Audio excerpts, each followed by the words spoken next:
ashre hakore et divre hanevu ahazot ve ashre shomeyaha shomerim kehol hakatovpo kikarov hayom. Sambatra izay mamaky simieny ny teny ty faminaniana ty ka mitandrina izay voasoratra ato anatiny fa antombotra ny andro. Veata Daniel setom hadevarim vakatom hasefer ad et kets.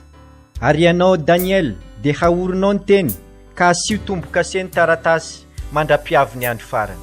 Hariza Iona na apokalipsy amin'ny fomba fijery judaisme mesirim iarana amin'ny Bera Cohen mal judaisme mesirim.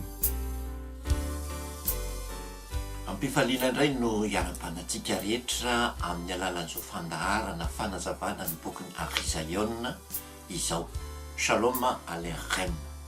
Ny finoana judaisme Madagasikara mesirim sy ny malahara Bera Cohen no miaraka aminareo amin'ity anio ity amin'ny mahafanalana sara ny boky ny apokalipsy nefa amin'ny mahafahitana na faminaniana azy ihany koa dia misy zava-baovao maro no hitanao ato ary dia barasanao anaraka ny fandaharantsika hatramin'ny farany. Ny mpilamatra apetratsika dia izao foana isanandro. Ity fandaharana izay arahanao ity dia tsy pakatahaka fampianaran'olona, tsy pakatahaka fivavahan'olona, tsy fakanatahaka zavatra ataon'olona. Isika no alaina tahaka ary efa maro nakatahaka antsika noho izany dia faritsika satria alain'ny olona tahaka. Manasanao rala, manasanao ranabavy, manasantsika rehetra anaraka amin'ny fandaharana hatramin'ny farany satria zava-baovao dia ho hitanao amin'ity anio ity. Ny isika amin'ity anio ity dia efa eo amin'ny fandaharana larana fa 7 ary amin'ny fanazavana boky ny Hariza Iona azy dia zava-dehibe ho antsika izany fandaharana izany. Alohan'ny rehetra nefa dia andesika iresaka fahindrena judaisme mandrakariva.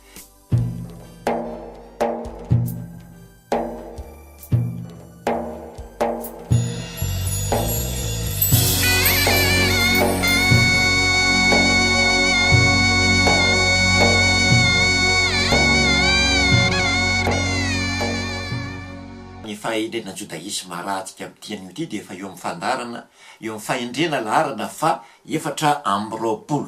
Ny fahendrena ho resahantsika amin'ity anio ity dia ny eo amin'ny Leviticus 7:20 andininy fa 7:20. Leviticus 7:20 andininy fa 7:20 avy hatrany dia vakiko amin'ny teny malagasy izany fahendrena judaisme izany.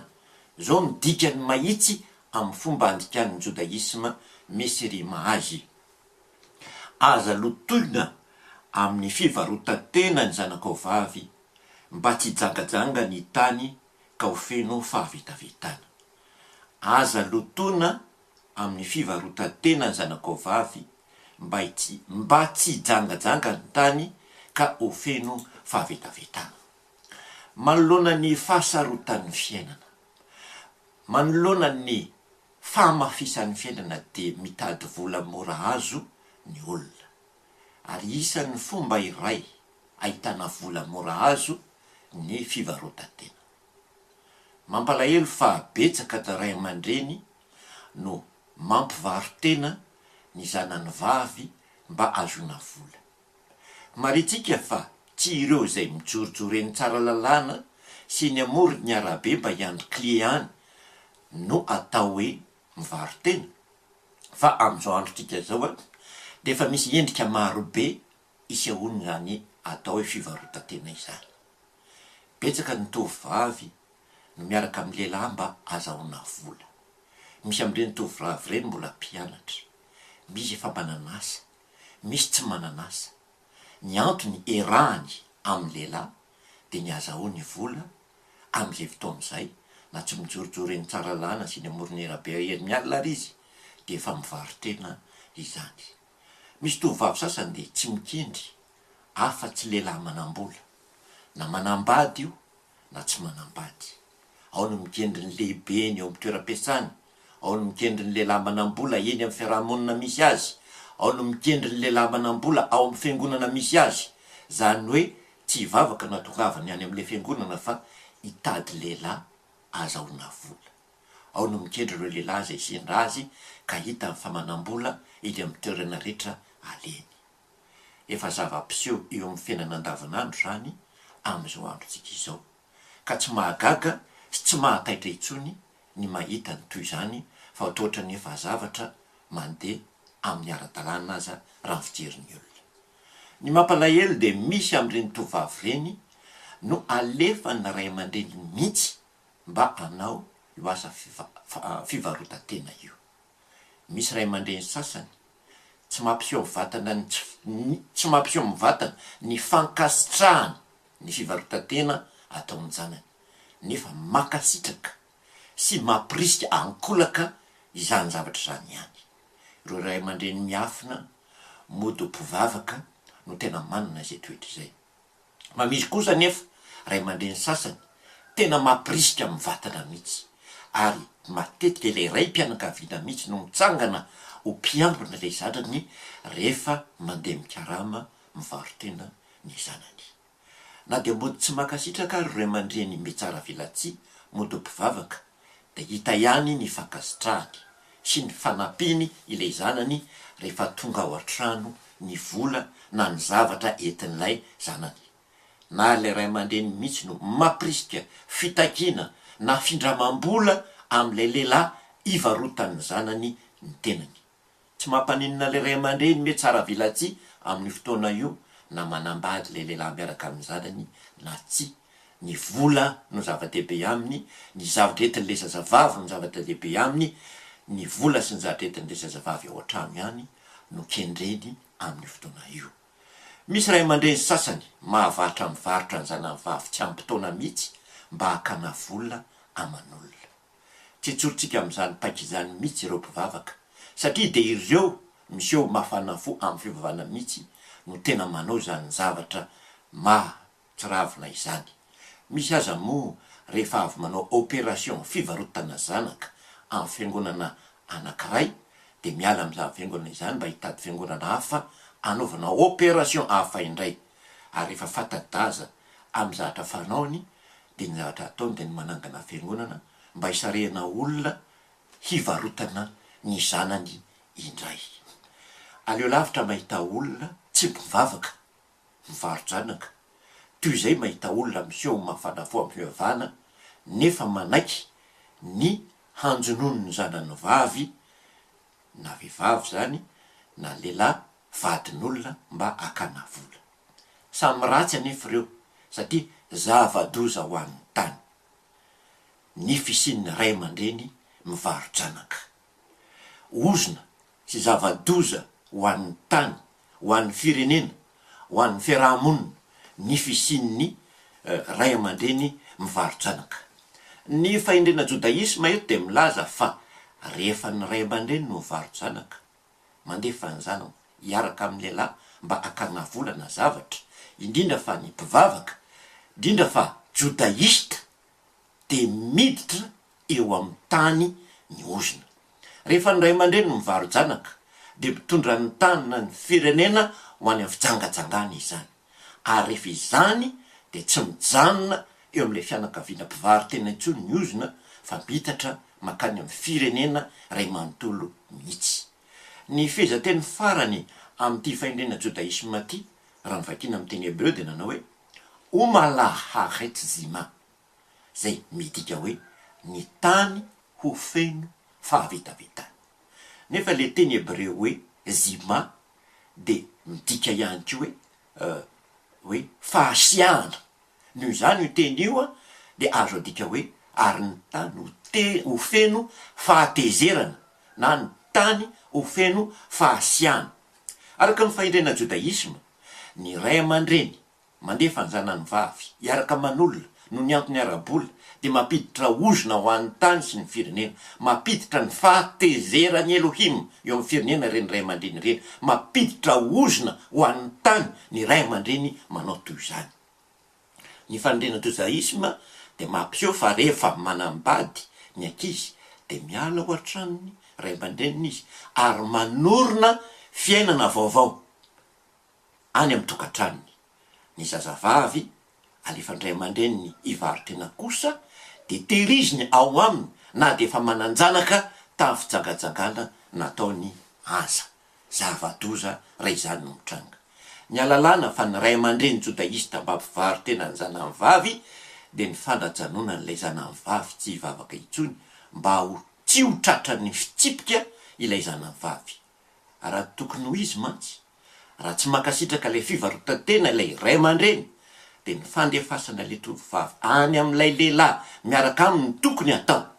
Zatra teo izany de tsy eken'ny fona jodaisma mihitsy hoe ray aman-dreny mampivary tena ny zanany ary miazona ny zanany vavy eo trano mba akana vola amin'ny alalan'ny fivarotantena. Loza fahotana matsiravina eo natrehan'ny jodaisma izany. Ny fahendrena jodaisma izany de mampianatra atsika fa loza ho an'ny tany ny fampivarotantena ny zanaka, loza ho an'ny firenena ny fampivarotantena ny zanaka vavy. Ozona tonga de miatry io ary mahatonga ny firenena tsy androso sy mahatonga firenena ho ratsy taranaka, ka tokony everin'ny ray aman-dreny rehetra izany fahendrena izany. Teny ome mahery iny ambava omana apo mihevitro. Hiditra eo amin'ny fandarana manaraka sika ny filazana sy ny fampahafantarana ary ny dokam-barotra.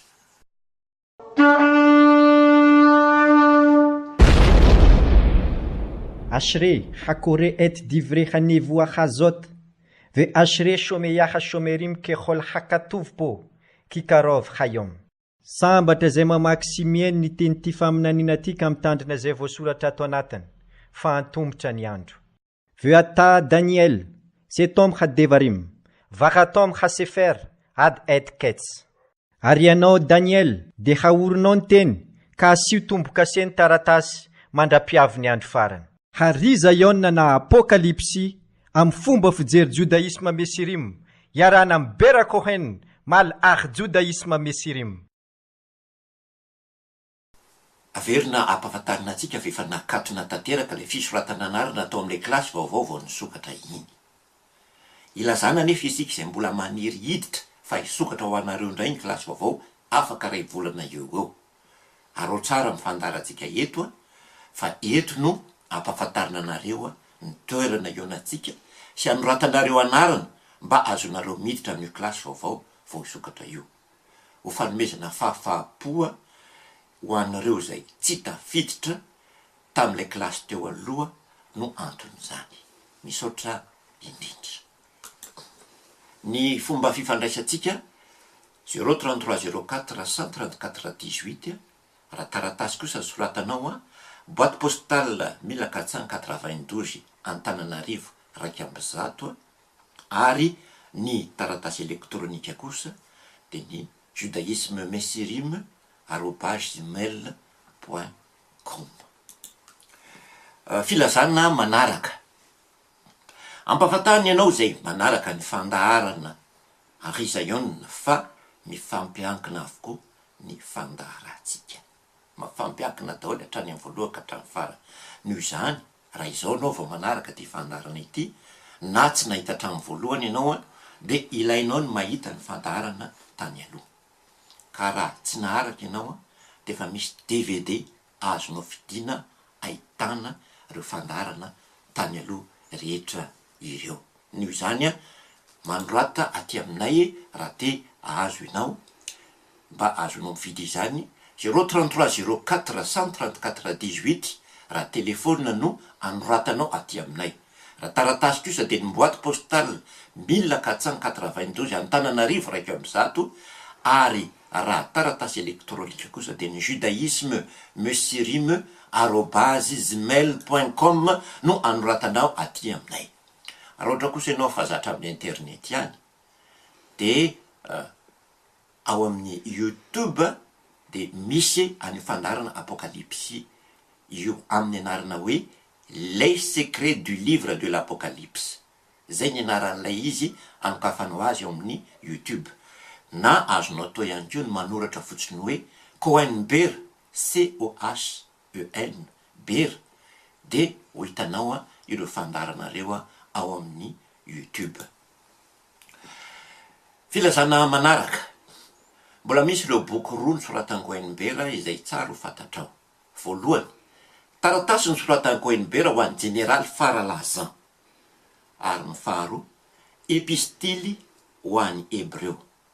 Vaovao lehibe ihany koa, efa kely sisa dia hivoaka ilay boky vaovao nosoratany Coimbra mitondra ny lohateny hoe ny azo ratsy tsy mamoa vao tsara. Tantaran'ny fiangonana io boky io ary manala sarona ireo zahatra nafenina rehetra. Raha tianao moa ny alala dia zao foana ny fifandraisana 033 04 134 18 na koa ny boîte postale 1492 Antananarivo 1 na koa ny judaisme mesirime@gmail.com no azonao maka izany zavatra izay. Izay indray zany ny filazana sy ny dokam-barotra ary ny fampahafantarana tamin'ity anio ity. Hiditra amin'ny famitinana isika.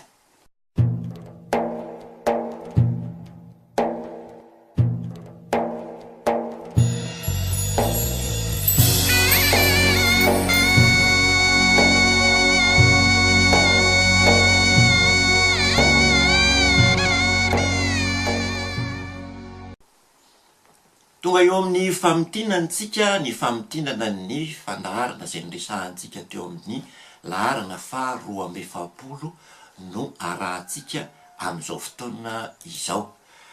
Ity famitinana ity zany dia niresahana an'ilay apokalipsy toko faha 2:20 ka hatramin'ny 7:20 izay nivaky toy izao io teny io atao midika teny malagasy. Ary nomeko andro iverenana izy, nefa tsy mety niala tamin'ny fijangajangany izy. Ary ampandamahako eo ampandrina izy, azay nijanganjaga taminy dia ataoko ao amin'ny fahoriana lehibe raha tsy ala amin'ny ataondra vehivavy izy. Ary vonoko amin'ny fahafatesana ny zanany, ary ny lehilahy rehetra alala fa izao no mandinika ny vo sy ny fo, ary valiko araka ny nataonareo avy ianareo rehetra. Io dinika io dia mbola teo amin'ny afatra ho an'ny lehilahy tao Tiatira. Amin'io fandarana io anefa dia mbola miresaka n'ilay vehivavy Jezebela. Amin'ny 1:20 dia miresaka tamin'ny lehilahy ny amin'ny fanomezana andro azon'ny ilay vehivavy mibebaka ny faminaniana. Fomba ny Elohima no manana fotoan'andro ibebahana ho an'ny olombelona, azona miala amin'ny ratsy satria ny atao hoe fibebahana dia fiverenana. Ny atao hoe mibebaka dia miverina miala amin'ny ratsy. Nefa araka ity faminaniana ity dia tsy ova mihitsy ilay vehivavy Jezebela, tsy ova mihitsy izy. Zay ny zavatra voalohany hitantsika tao amin'iny fandarana iny. Zany hoe hotazoniny zany ny fampianarana fijangajangana momba ny Elohima zay natsangany ity vehivavy ity, nafangarony tamin'ny sampy jentilisa Elohim. Zay le fijangajangana. Hotazominy ihany koa ny fampianarana momba Mesia izay noforoniny, izay fampifangaroana ny Mesia amin'ireo divinité jentilisa na ireo divinité hafa firenena. Zany hoe ohatra ny fampitoviana ny Mesia amin'ny Hercule ohatra, izay sady olona no Andriamanitra. Ary hotazony ihany koa ireo fampianarana hafa jentilisa momba ny fihinan-kanina, ohatra ny fihinanana hena naterina tany amin'ny samby sy ny fihinanana ireo hena voalazan'ny Baiboly fa maloto. Ny zavatra faharoa dia izao, ireo nijangajanga tamin'ny raha vehivavy kosa dia hiafaka hiala amin'ny fijangajangany.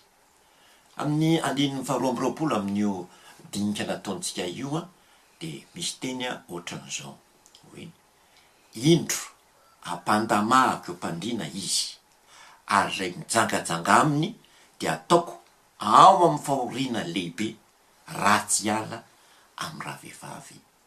Ny ataony raha vehivavy izy, ampandamahako eo ampandriana izy, ary izay mijangajangana aminy, izay mijangajanga aminy dia ataoko amin'ny fahoriana lehibe. Raha teo afaka aby ny saziny Jezebela, ny lehilahy teny felana amin'ny ataony Jezebela ihany no fanafody.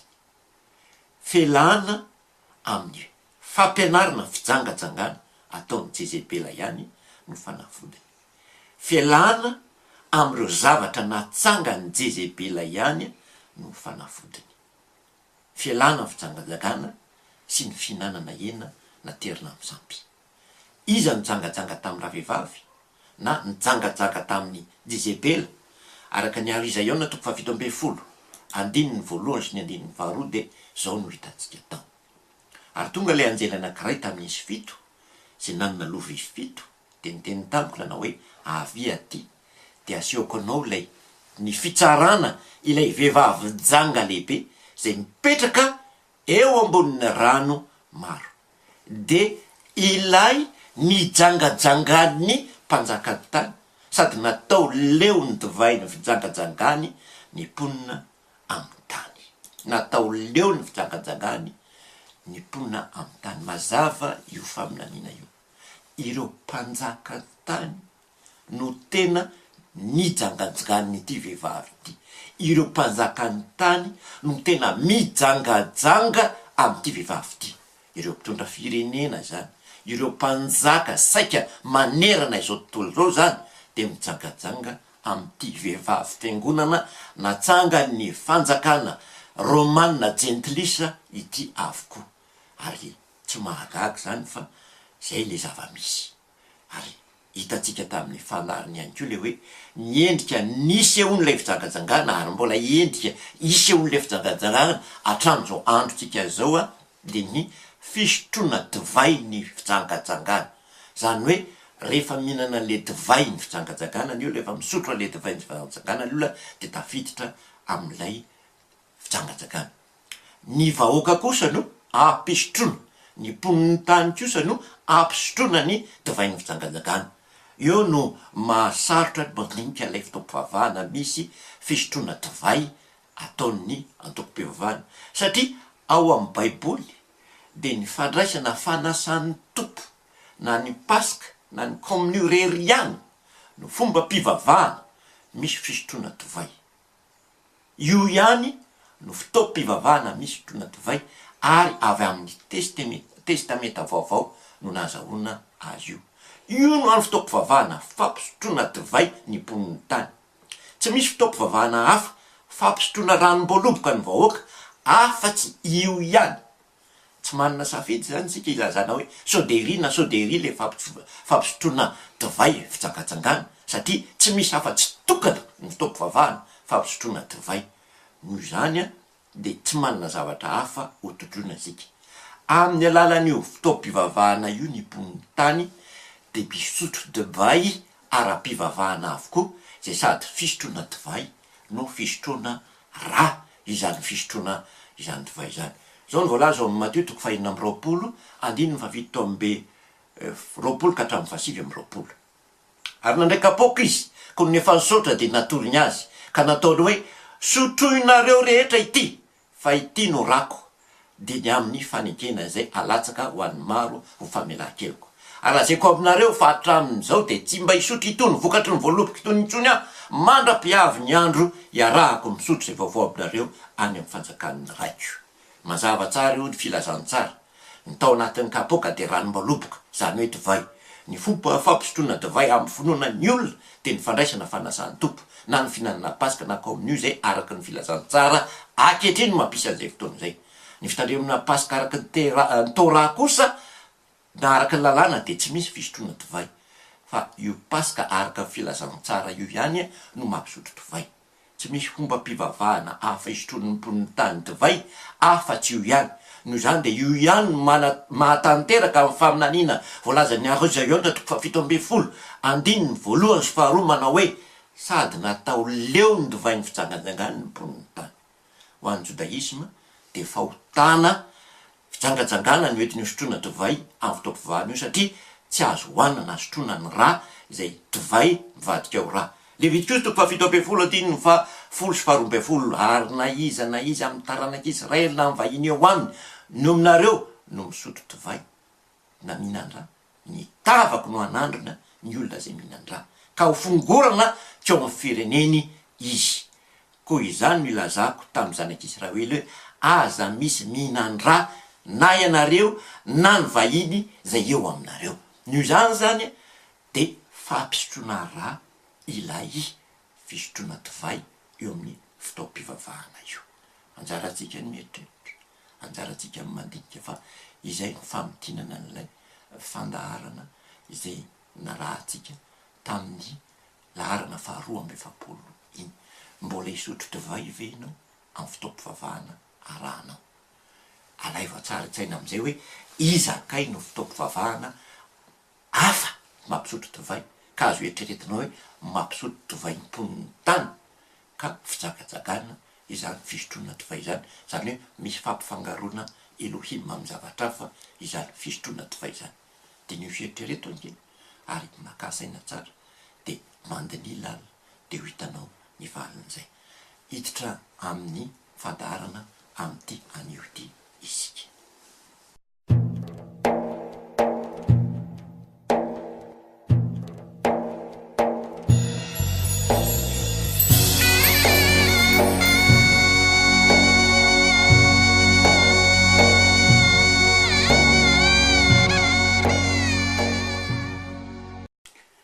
Efa eo amin'ny fandaharana fanazavana ny boky Arizaïona amin'ity anio ity isika, efa eo amin'ny laharana fa efapolo tsika amin'ity anio ity, de manasanao anaraka ny fanazavana hatramin'ny farany.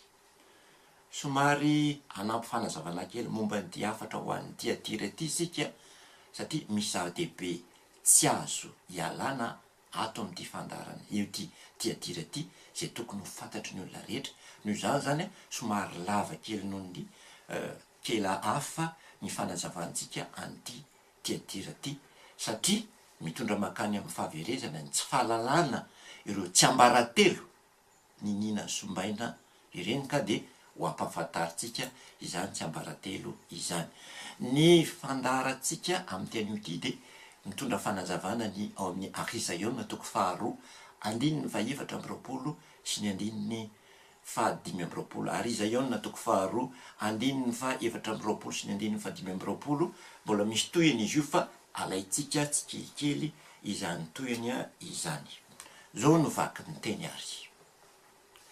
Ve'atem anisharim betiatira kolaser lo natu yadam im ha limudim ha hem velo yardu le umek mekerei a satan ka aserze la shunam be pihem alechem ineni midaber ki lo ashim alechem ol aher bilti ki tismerun et asher kibaltem alechem lishmor ad ki avo.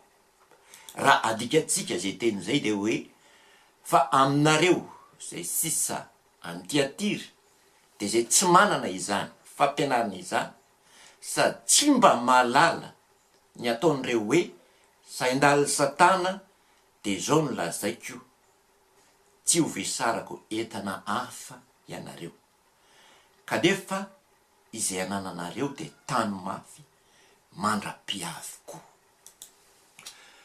Ny zavatra manaitra eto de ny hafatra manao hoe nampiasana ny saindaliny satana. Io fampianarana nampidirina ka noraisy ny kela Tiatira io, le fampianarana izay avy amin'ilay vehivavy Jezebela. Inona moa lay fampianarana zay idirany ty resaka hoe saindaliny satana ty raha ny fijery azy. Ny Arizaïona toko 2 andininy 220 de nahitana an'izao teny zao, mbola le hafatra atao amin'ny Tiatira ihany ty, fa le hafatra teny aloha teny. Zao ny zavatra voalaza zao.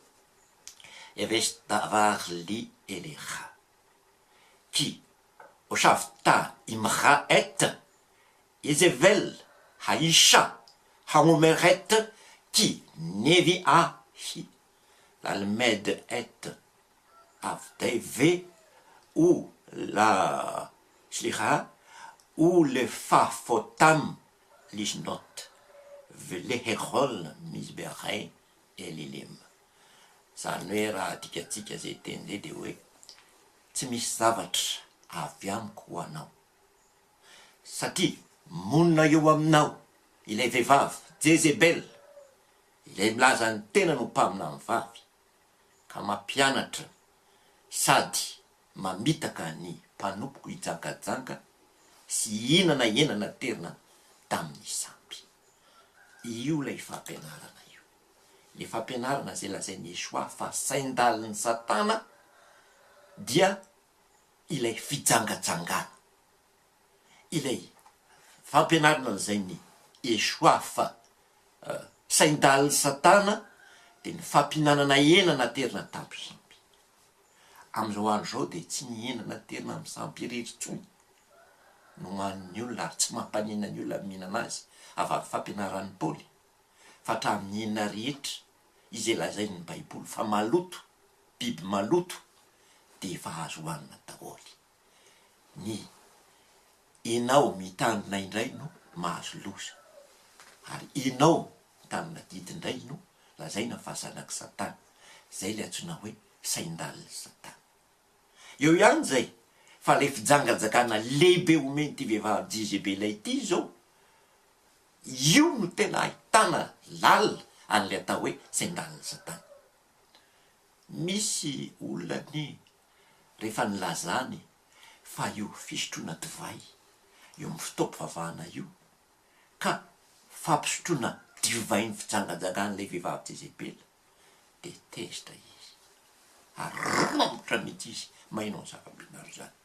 Ary am'izay fotoa zay ilay saina de tsy misokatra handinika intsony, ilay saina tsy misokatra handalina intsony fa ny atezerana no mandeha mialoha. Miangavy aho mandiny aloha fa aza tezitra aloha ihany fa ny mahafa ny olombelona amin'ny biby de ny saina hita mandinika. Mahafatsika olombelona amin'ny biby de ny fahaizana mandiny zavatra, fahaizana mieritreritra, fahaizana mamantatra, fahaizana mampita zay. Ary zay no mahatonga amin'ny teny hoe sao de tokony handinika aloha isika. Avy reny dinihana izao fanontaniana izao ary tena dinio lalina mihitsy. Misy karazana fitaoam-pivavahana firy fampisotroana divain'ny olona akoatra ny fandraisana fanasana tompo. Misy karazany firy azona mampisotro divay izao tontolo zao akoatra ny fandraisana io. Misy firy? Ny valin'izay de tsy misy. Kanefa afaka mandinika ianao mitady any sao de mba misy fitaoam-pivavahana azona mampisotro divay izao tontolo zao akoatran'io. De dinio indray zao fanontaniana manaraka zao.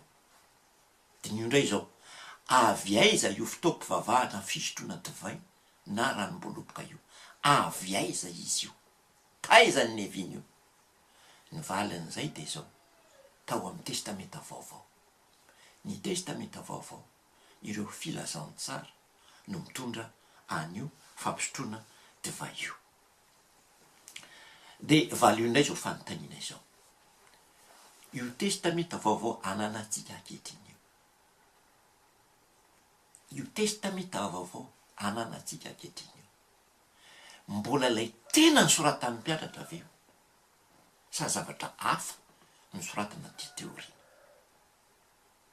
Ny Jodaisma misy rima de mametraka zao variteny zao hoe zavatra vaovao vao nysoratana tateo arina izy io. Zavatra vaovao vao nysoratana tateo arina izy io. Satria ilay taloha de efa nidorana. Le taloha de efa nidorana. Fa teo ambany fiahin'ny fanjakana Romanina Jentilisa no nanoratana sy ny fidianana an'ireo filazantsara ankehitriny. Ary tao aorian'ny konsily notarian'ireo mpanjaka Romanina Jentilisa no nanoratanareo. De anjaranao am'izay mieritreritra satria hoy ny Baiboly katolika hoe ny fanjakana Romanina Jentilisa no bibity. Ny Baiboly katolika no misy an'izay jereo amin'ny apokalypsy 3:20 de misoramandry ry ambany ery de ho hitanao izay fanazavana izay hoe ny fanjakana romanina jentilisa izay nampanoratra indray ny testamenta vaovao ankehitriny ary nitarika ireo konsily nananganana ny finoana inona amin'izao fotoana izao no nampanoratra an'io baiboly io. Eto zany ny afatra de manao hoe ireo sisa ny Tiatira zay tsy nandray ho fampianaran'ilay vehivavy janga io no nilazana hoe izay anananao de tany mafy. Matetika mantsy misy olona miteny mba ilany am'le hoe fandiniana ara-pivavahana sy elana amin'ny hoe ady hevitra ara-pivavahana de hoe tonga de boriboriny fotsiny resaka hoe samy mitanany azy satria voasoratra hoe tany mafy zay anananao mba tsy aka ny satroboninahitra ao. Misy miteny an'izany. Na de efa hita zao ary fa lalana makany amin'ny fahaverezana ny soran'ny olona anankiray, lalana alehan'ny olona anankiray de mbola tsindrina mafy amin'le teny hoe tany mafy zay anananao mba tsy aka ny satroboninahitra ao. Mpanory voana ny olona miteny ohatr'izany. Ny afatra izany de zao: raha afaka tamin'le vehivavy janga nampisotro divay ianao de tany mafy zay anananao. Raha afaka hoy raha afaka, fa raha mbola misotro divay amin'ny fotoam-pivavahana rahanao ianao de mieritrereto fa sao tratra n'le atao hoe sain-daliny satana ihany ko ianao. Ary zay mahatonga ana miteny amintsika hoe aleotsika mamerina mandinika. Noho izany raha lay fivavahana mampisotro divay na mampisotro ranom-boaloboka no anananao de mila dinienao tsara izany zavatra izany. Ka raha hitanao fa tafiditra amin'ny atao hoe sain-daliny satana ity fampisotroana divay ity de ny teniko aminao de hoe ario izany zavatra anananao zany. Fa tsy hoe tany mafy zay anananao akory, fa ario zany mba ampisokatra ny masonao ary mba ahitanao ny lalana makany amin'ny famonjena. Zay zava-dehibe afatra ho antsika. Toy atsika nidinitra ataontsika amin'ny tian'io ty. Ary izay eo na toko 2 andininy 420 sy andininy 720. Zao vaky ny teny. Haminatsiach ashomer et mitzvoti ad hakets eten lo mamshala all hagoyim vehu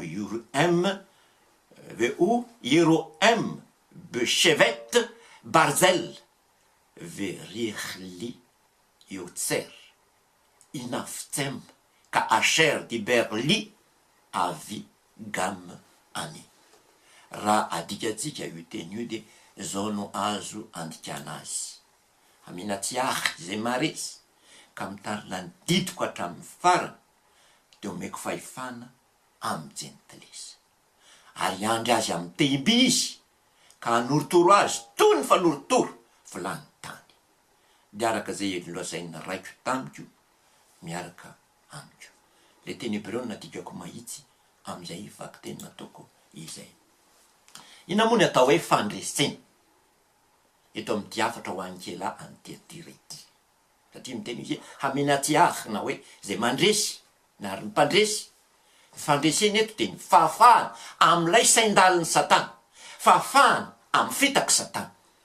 Atao hoe mpandresy ny olona araky tiafatra ity rehefa tsy voafitaka intsony, zany hoe afaka amin'ilay fisotroana n'ilay divay ny fijangajangana, afaka amin'ny fihinana hena tsy mazava de ny hena naterina tany amin'ny sampy sy ny hena tsy madio. Amin'izay fotoan'izay izy no atao hoe afaka amin'ny sain-daliny satana. Amin'izay fotoan'izay izy no atao hoe mpandresy.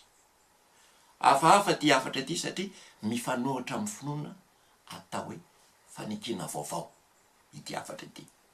Amin'izao fotoana zao mantsy heverin'ny olona fa ny fanikina vaovao de hafa mihitsy ny zavatra voziny antoko-pivavahana amin'izao androsika zao de hoe efa nolavina ny Jiosy, efa nolavina ny zanak'Israely, efa mitodika amin'ny jentilisa ny famonjena. Ny fanekena vaovao de natao ho an'ny jentilisa fa tsy natao ho an'ny zanak'Israely tsony. Avy amin'ny fampianaran'ny Paoly no nahatonga an'izay fampianarana izay. Ary eto de ohatra mifanohitra amin'ny apokalypsy izany zavatra any. Ny afatra mantsy amin'ity afatra ity de manao hoe amenatsiach ashomer et mitzvoti ad hakets eten lo memshala al hagoyim zay midika mahitsy hoe hamenatsiara izay maharesy hashomer et misy vo ty ka mitarina ny didiko ad hakets hatramin'ny farany eten lo hamemshala al hagoyim de omeko azy ny fahefana amy jentilisa eten lo memshala al hagoyim omeko azy ny fahefana amin'ny jentilisa. Boky ny apokalipsy ity mazava loatra fa Israely no anoratana matoa ny lazana hoe omena fahefana amin'ny jentilisa. Ny mpandresy fahefana inona no omena ny Israely amin'ny jentilisa no atao fampatantenana mihitsy izany zavatra ho an'ny mandresy zany. Fahefana inona le omena azy? Raha toy izany ny vaky teny amin'ny afatra de toy izao ny hita teo: veho Yerohem beshevet barzel verirli iotser inapetsem kaser diberli avi gamani. Zany hoe raha dika de hoe dika mahita hoe iandro ny jentilisa amy temby ka anoritoro azy toy ny fanoritoro vilany tany. Magaga ty afatra tia raha any jentilisa tokoa moa ny fanekena vaovao, raha nilavina tokoa moa ny jiosy, raha nilavina tokoa ny israelita, raha nilavina tokoa ny zanak'Israely, de inona ndray ty afatra ity zay ao amin'ny boky apokalipsy iny mahitana azy zay milaza hoe ny jentilisa de ho torotorona toy ny fanoritoro vilany tany amy vy. Inona ndray ho afatra io? Anjaratsika maligny sy mieritreritreta fotra ny hafahafa le fanekena vaovao ho an'ny jentilisa am'izay fotoana zay. Zao ny tsabaratelo ny afatra io.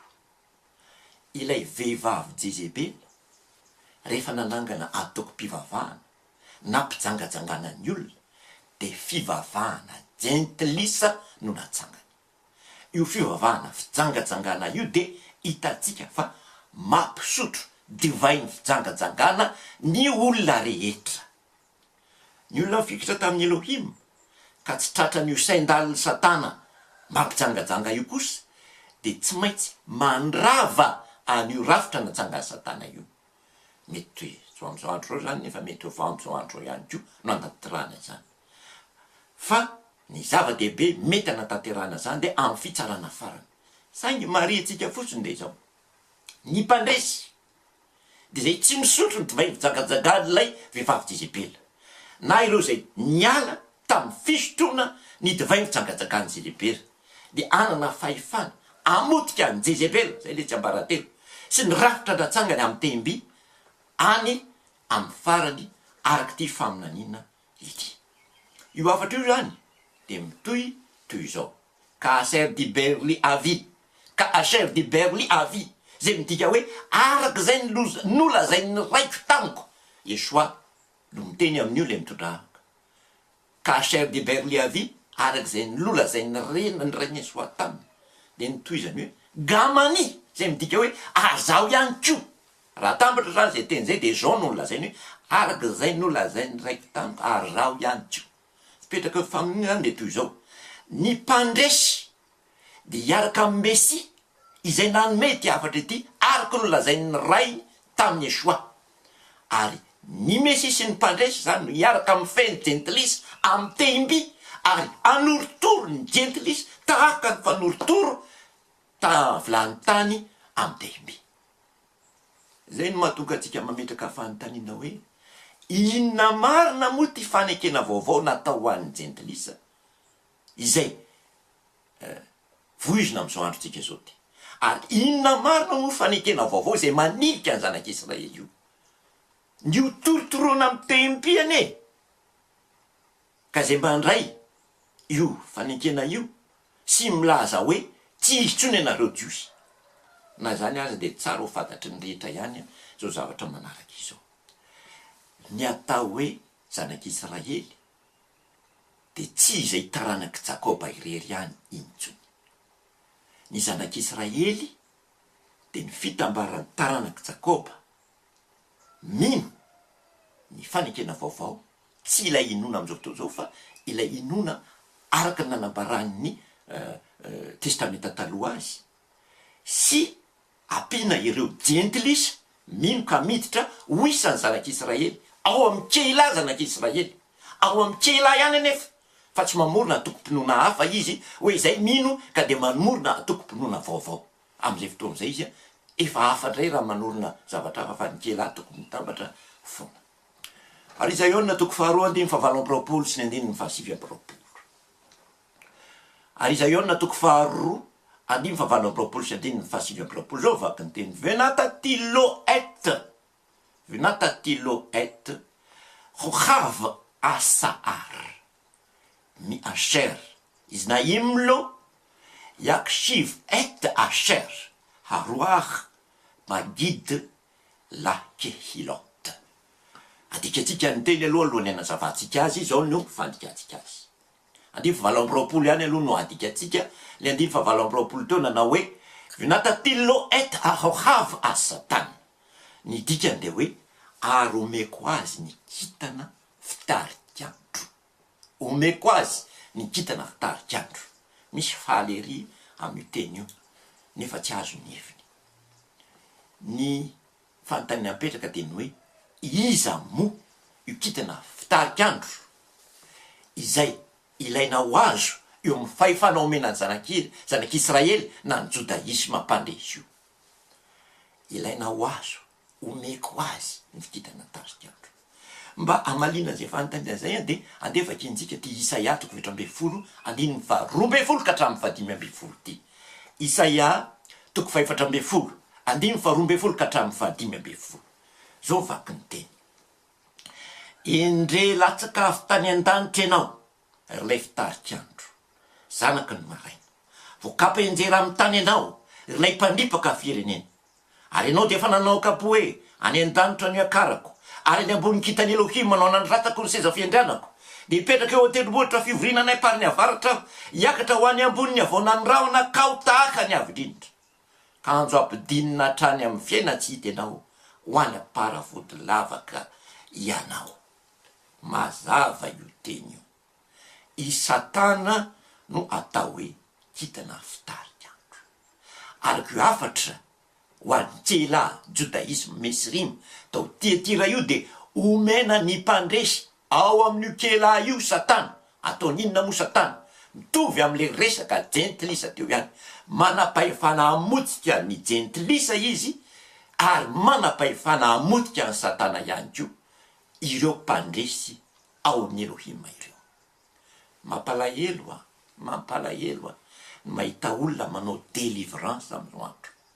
Mandidy an'ny Satana hivoaka ny olona anankiray. Nefa tsy mahalala akory ny atao hoe saindalin'ny Satana, ary tsy nieritreritra akory ny atao hoe saindalin'ny Satana. Every rehefa le fitapitaka kely ataon'le devoly eo mpamoana azy iny no atao hoe saindalin'ny Satana. Tratra le teny filazantsara ny fanjakana romanina jentilisa zay milaza hoe azao famantarana zao nanaraka zay mino. Amoka de amin'ny anarako izy. Teny amin'ny teny tsy mbola hainy izy. Ametrany tanina marary izy de ho sitrany. Tratra ny teny iny de mamoka le demony nefa tsy malala akory ny saindalin'ny Satana. Tsy fantany akory fa na ny filazantsara amin'ny teny grika azy. Misy an'iny teny iny, misy tsy misy an'iny teny iny. Le filazantsara ny soratana indray teo ambany fahefan'ny fanjakana romanina jentilisa. Tsoriko fa tsara le asa tao raha izay tokoa no izy. Iveriko fa mifanasitrahana teny misy tokoa, tsara le asa tao raha izay tokoa no misy. Iveriko fa fitenena amin'ny teny isan-karazany de tokony misy tokoa ary tsara le izy raha ohatra izay tokoa no mitranga. Saingy le amoka demony no mampisalasala. Na de misy ary eo hetsika isan-karazany ahitana fa tena misy demony tokoa le olona anaovana délivrance. De mampisalasala le izy satria le olona mamoka ave mahalala ny atao hoe saindalin'ny Satana ary nomena fahefana, nomena azy ve Satana mba azony mamoka azy. Sa ity teny eo amin'ny filazantsara romanina ty no mahatonga azy manao an'izay. Raha io teny io de mety misy sinema mitranga zany eo satria tsy olona mena le fahefanan'izy. Fantana tokony mipetraka zany de zao. Azo antoka ve io filazantsara marika io zay manome io fahefana io, azo antoka ve? Fantatsika tamin'ny fandarina teo aloha fa ny filazantsara ny marika de nilaza fa tamin'ny ora fahatelo na tamin'ny 7 ora maraina ny Mesia no nomboana teo amin'ny hazo fijaliana araka ny marika toko 5 andiny 5 fantatsika ihany ko fa araka ny fandarina telo ity filazantsara marika ty de tsy mivonoana tamin'ny fotoana famonoana ny paska izy satria niara-ninandra paska tamin'ny mpianana izy tamin'ny fotoanany famonoana paska jereo ny marika toko 7 andiny 12 ka hatramin'ny 7 de hitatsika daholo zany zavatra marika toko 7 andiny 12 ka hatramin'ny 7 le hoe tamin'ny andro paska izy de tsy mivonoana fa nihinana paska marika toko 5 andiny 5 le hoe tamin'ny 6 maraina na ora fahatelo izy nomboana teo amin'ny azo-fijaliana araka ny filazantsara marika zany de tsy paska na tsy pesany mesy satria zanak'ondry tsy novonoana tamin'ny ora sy tamin'ny andro ny paska ny mesy tantarain'ny filazantsara marika ny filazantsara marika zany de filazantsara mandika didy momba ny paska filazantsara mandrava didy momba ny paska filazantsara mandrava lalàna zany ity filazantsara ity noho zany araka ny afatra ho an'ny kelao tiatira de misy saindaliny satana io filazantsara io noho zany de tsy filazantsara ny mpandresy io filazantsara io raha io filazantsara mampiditra finoana tsy araka ny didy mampiditra finoana tsy araka lalàna io no milaza hoe ny mino aboka de moni amin'ny anarale tantarainao de tsy marina mihitsy izany raha ampitahaina amin'ny zavatra lazain'ny boky ny apokalipsy satria ao amin'ny boky ny apokalipsy de mazava fa izay maresy ka ampitandrina ny didiko hatramin'ny farany nomena fahefana araka ny apokalipsy toko 2:20 araka ny baiboly amin'ny teny hebreo amin'ny dikateny mantsy izy tsy nataony hoe mitandrina ny didiko fa amin'ny teny hebreo ataony hoe mitsy voaty na hoe nididiko mitsy voaty na nididiko ireo maharesika mitandrina ny didiny Elohim hatramin'ny farany ireo no manana fahefana amin'ny jentilisy ary ireo maharesy ireo ihany ko no omena ny kitany maraina zany hoe omena ny satana ka ampiara ny fahefana tahaka ny ataony amin'ny jentilisa tsy mino ao amin'ny famonoana amin'ny finoana no lazain'ny baiboly amin'ny teny hebreo mifanoatra tanteraka eto amin'ny filazantsara ny marika sy ny boky ny apokalipsy araka ny boky ny apokalipsy ny mpandresy de mitoy mitandrina didy somera mitsy voaty mitandrina ny didiko le teny hebreo fa ny zanaky satana kosa de ny olona nanaiky ny sotro ny vijangajangana avy am'lay vehivavy Jezebel ireo ny mpandrava didy ireo ny mpandrava tora ireo ny mpandrava lalàna ireo ny mpandrava didy folo ireo zanak'lay vehivavy Jezebel ireo apokalipsy toko 2:7 apokalipsy toko 2:7 izay manatsofina aoka izy iaino zay lazain'ny fana amin'ny kela zay manatsofina aoka izy iaino zay lazain'ny fana amin'ny kela raha tsy vaoaka ny Elohim natao ampidiro anatin'ny kela ianao de tsy hay miaino mihitsy izao fanazavana ataoko zao ary tsy hay eno mihitsy ny afatra omena ny kela raha tsy vaoaka ny Elohim ianao tsy nao atao ampidiro anatin'ny kela ny kela ny tsy le anaky fito tany Azia any fa misy ny kela Joda le anaky telo zay any Israely ary le anaky fito ane ka any Azia fa mbola misy kela hafa zay ty any Azia kanefa na izany azy niza na iza vahoaka ny Elohim ao anaty kela de mahay mieno ande ny afatra reny izy fa raha tsy hainao kosa miainao izy raha masosotra anao miainao izy raha hitanao fa tena tsy hainao mihitsy le izy de midika zany fa tsy vahoaka ny kela ianao tsy ahay miainao an'io mihitsy io na de fa miezaka aza mba tsy hana fotoana eo amin'ny fomba fiteniko mba tsy aparaha sofina amin'ny fomba fiteniko de ny zavatra hitranga de zao aparaha sofina anao ny zavatra rehetra ambarako eto na de fa manao ezaka mihitsy ary mba hiala amin'ny fomba fiteny mandratra raha tsy vahoaka ny kela izay esany Kohen Gadol ianao aparaha sofina anao ary aparaha eto de milaza zavatra ny fanahy fa nitsy zanak'Elohim kosa tsy afantatra izy zavatra lazainy na de efa ambara aminy aza izany milaza zavatra ny fanahy fa ny tsy zanak' Elohima de tsy azo mihitsy ny zatra lazainy fanahy na de efa tantaraina aminy azy izany. Manatsofina mahay miaino ve ianao? Inona no hainao miaino? Manatsofina mahay miaino ve ianao? Manahoana ny fonao rehefa mandre ny fahamarinana? Manahoana io fonao io rehefa mandre ny fahamarinana? Mahay miaino ve ianao? Manatsofina mahay miaino teny avy amin'ny fanahy ve ianao? Sa fanahy hafa no hainao miaino? Ny sofinao ve miandry teny mahafinaritra fotsiny? Ny sofinao ve mitady teny mitondra tombontsoa? Toy ny hoe ho sitrany ianao, teny mitady tombontsoa.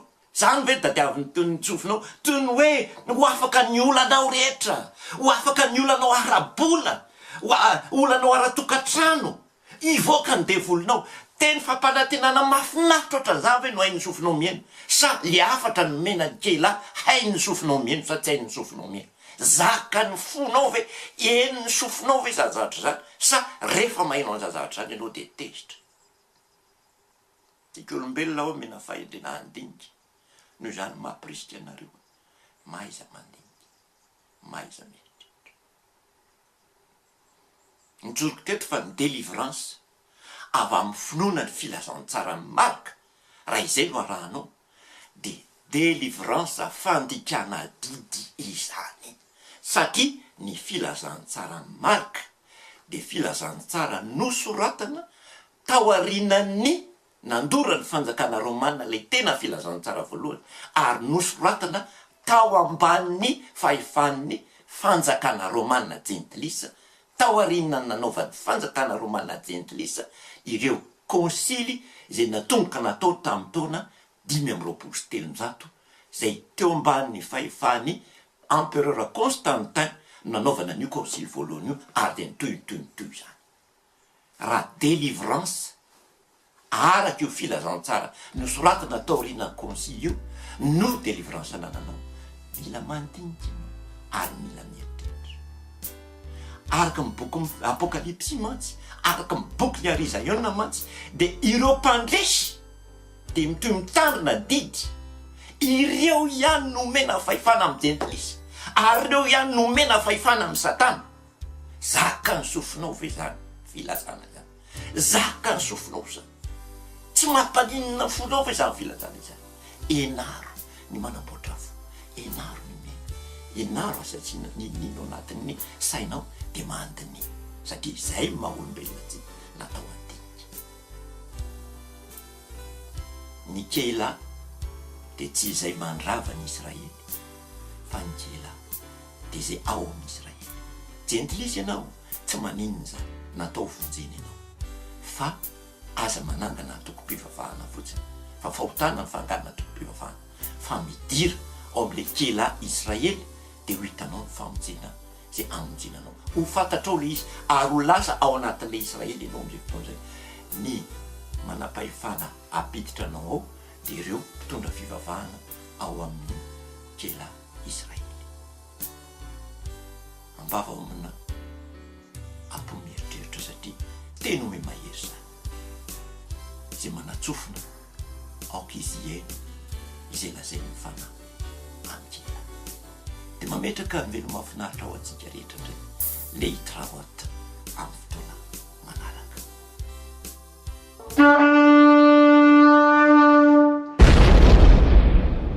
Ashre hakore et divre hanevoa hazot ve ashre shomeyaha shomerim kehol hakatov po kikarov hayom. Sambatra izay mamaky sy miaino ny teny ty faminaniana atika amin'ny tandrina izay voasoratra ato anatiny fa antombotra ny andro.